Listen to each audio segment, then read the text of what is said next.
ఈరోజు మన అనంతపురం జిల్లాలో వైఎస్ఆర్ కాంగ్రెస్ పార్టీ ఆధ్వర్యం మన మహోన్నత వ్యక్తి అయిన బాబు జగజ్జీవన్ రామ్ జయంతి వేడుకలు ఘనంగా జరుపుకుంటున్నాం.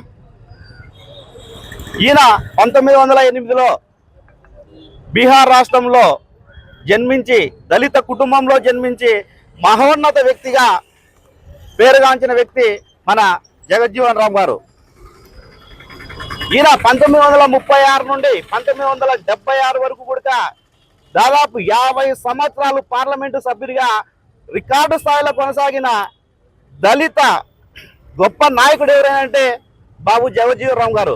ఈయన దాదాపు అంటే ఒక కార్మిక శాఖ మంత్రిగా, వ్యవసాయ శాఖ మంత్రిగా, రక్షణ శాఖ మంత్రిగా, ఉప ప్రధానమంత్రిగా పదవులు అభినందించిన వ్యక్తి ఎవరన్నా ఉన్నారంటే జగజ్జీవన్ రామ్ గారు. ఈయన కార్మిక శాఖ మంత్రిగా పనిచేసేటప్పుడు ప్రభుత్వ ఉద్యోగాల కోసం అనేక చట్టాలను ఈసీఐసి ఈరోజు వాళ్ళ ప్రభుత్వ ఉద్యోగాలకు ఆరోగ్య బీమా ఇలాంటి అనేక సంస్కరణలు తెచ్చిన గొప్ప సంఘ సంస్కర్త అని కూడా ఈరోజు మనం కొనియాడ తప్పదు. తర్వాత స్వతంత్ర సమరయోధుడు కూడా. ఈయన దళిత కుటుంబంలో పుట్టిన ఇంత మేధావి అఖండ భారతదేశంలోనే ఉప ప్రధానమంత్రిగా చేసిన ఏకైక దళిత నాయకుడు మన జగజ్జీవన్ రామ్ గారు. ఇంత భారతదేశంలో దళితులు మేధావులుగా పుట్టితే ఈరోజు మన ఆంధ్రప్రదేశ్లో కూటమి ప్రభుత్వం ఏర్పాటైన తర్వాత ఏ దళితులను అక్రమ కేసులు, దౌర్జన్యాలు, భూములు లాక్కోవడం, తర్వాత మానభంగాలు ఇలాంటి ఎన్నో నీచ రాజకీయాలు చేస్తున్న ఈ కూటమి పెద్దలు గుర్తించుకోవాలి. ఇంత గొప్ప మేధావులు పుట్టిన ఈ భారతదేశంలో ఈరోజు దళితులు అంటే చాలా చులకనగా చూస్తున్నాడు ఈ చంద్రబాబు నాయుడు గారు. అయ్యా చంద్రబాబు నాయుడు గారు, ఈరోజు ఈ దళితులకు ఇచ్చిన హామీల పథకాలన్నీ ఏమైనాయి? గత ప్రభుత్వంలో జగన్మోహన్ రెడ్డి గారు ముఖ్యమంత్రిగా ఉన్నప్పుడు దాదాపు దళితుల కోసమే 70,000 కోట్లు ఖర్చు చేసిన ఏకైక ముఖ్యమంత్రి ఎవరైనా ఉన్నారంటే అది జగన్మోహన్ రెడ్డి గారు. ఈరోజు చెప్తున్నాం, ఖచ్చితంగా మీ రెడ్ బుక్ రాజ్యాంగాన్ని పక్కన పెట్టి దళితులకు ఏమైతే హామీలు ఇచ్చారో అవన్నీ ఖచ్చితంగా నెరవేర్చాలని ఈరోజు తెలియజేస్తా ఉన్నాం. వైఎస్ఆర్ కాంగ్రెస్ పార్టీ కార్యాలయంలో బాబు జగజ్జీవన్ రామ్ గారి జయంతి కార్యక్రమాన్ని నిర్వహించడం జరిగింది.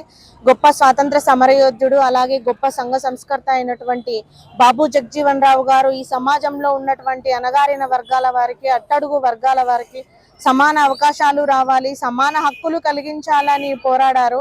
ఆ రోజుల్లోనే బాబు జగజ్జీవన్ రామ్ గారు చదువుకున్నటువంటి రోజుల్లోనే హిందూ పానీ, ముస్లిం పానీ అని పాఠశాలల్లో 2 పానీ కుండలు ఏర్పాటు చేశారు. ఆయన హిందూ పానీలో వాటర్ తాగడం వల్ల ఆయనని అక్కడ ఉన్నటువంటి వాళ్ళు ఒక కుల వివక్షకు గురి కావడం వల్ల ఆయన ఆ కుండను పగలగొట్టిన తర్వాత ఒక కుండలోనే నీరు తాగేలాగా ఆయన చేశారు. ఆ రోజుల్లోనే ఇటువంటి వివక్షత జరుగుతూ ఉంది, రానున్న రోజుల్లో కూడా ఇంకా ఎక్కువ జరుగుతుందని ఆయన ఉద్దేశించి అణగారిన వర్గాల వారి కోసం ఎంతగానో పోరాడారు. అటువంటి మహనీయులను అందరూ కూడా ప్రతి ఒక్కరూ ఆదర్శంగా తీసుకోవాలని కోరుకుంటా ఉన్నాను.